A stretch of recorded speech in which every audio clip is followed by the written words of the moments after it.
Hey, I'm a videographer and photographer out of Melbourne, Australia, and I'm the founder behind Baked and Cookup, and I've been a creative in the music industry for over 8 years. And today we are shooting a live stream for Jacob Adam here at Kindred Studios, and we're going to be utilizing the Ninja Cast.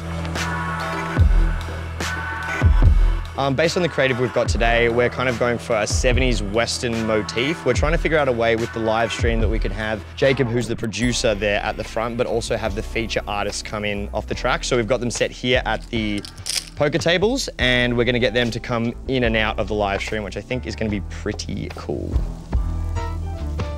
So when it comes to shooting a lot of live sessions, I have been utilizing the Ninja 5 here for ages now. It is just such a good piece of kit purely because of how small it is. Like when you're lugging around all of these lights and it's like a van full of stuff, the last thing you want to have to worry about is having a separate space to have your monitor. And basically having something here, it's like 5" and it's tiny and it's so good.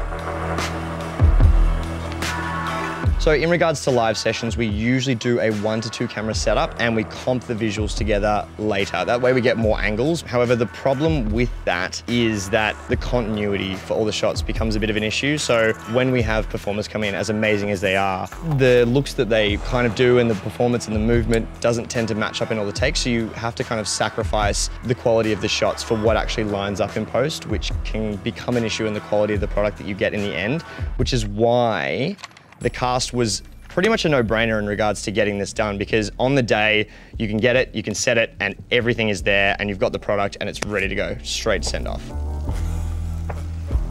So usually we take it back to the editing bay, and there can be a lot of time in between that because we've got to send it back and forth, and it really takes a while from shooting it to actually get it to the final process, which especially in music is pretty timely when releases are coming out. So having it that it can just be out and ready to go and be approved by people on the day is such an added bonus when it comes to working with music in that way.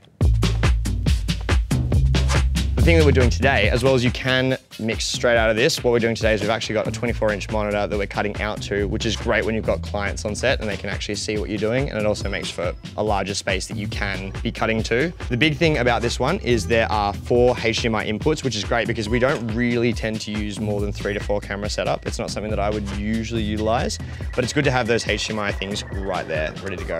Plug it in and you're ready. Right, tactile. This is something that I really enjoy about this one. It's just no mess, and there are just 4 simple buttons for cutting. Usually if you're running it out of a computer, I feel like there's more of a chance for you to hit something, or something's gonna pop up, or you've got like a software update that just happens to be at the exact time that you need to stream, and that makes some issues. Here, it's clean, it's no mess, and you've just got these simple buttons. And they feel great. You know, they're rubberized, there's no sweat, there's no stick, there's no slipping on anything.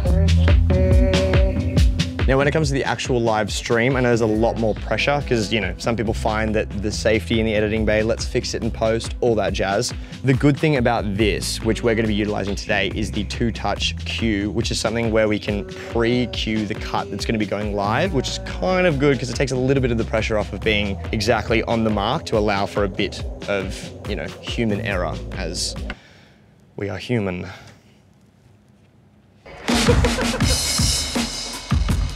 Now finally, for the actual recording aspect of things, we can get the ProRes 422 straight out of this, which I know we said we're trying to cut the editing time, but it's good to have that option if I need to take it back to the editing bay. Now, we've done visual, what about audio? That's a pretty good one. So the good thing about this is that you can lock off an individual audio feed, but have it still cutting between the cameras and not have it affect the audio at all. So it's great, you can run it straight to an interface, which is what we would be doing for this, and that way you can just cut between and not have to worry about the audio being an issue in any sense. Overall, it's just such an easy piece of kit to use, and it's so compact that it can just come with me everywhere, and I really don't have to worry about it. I mean, there's a lot of features about it that are really incredible, but I think the biggest thing is that it's just so easy to take with you, and it's easy to use. It's just something that doesn't require a lot of technical knowledge to be able to understand, although there are pretty good technical capabilities. It's definitely a product that I'll be utilizing in the future.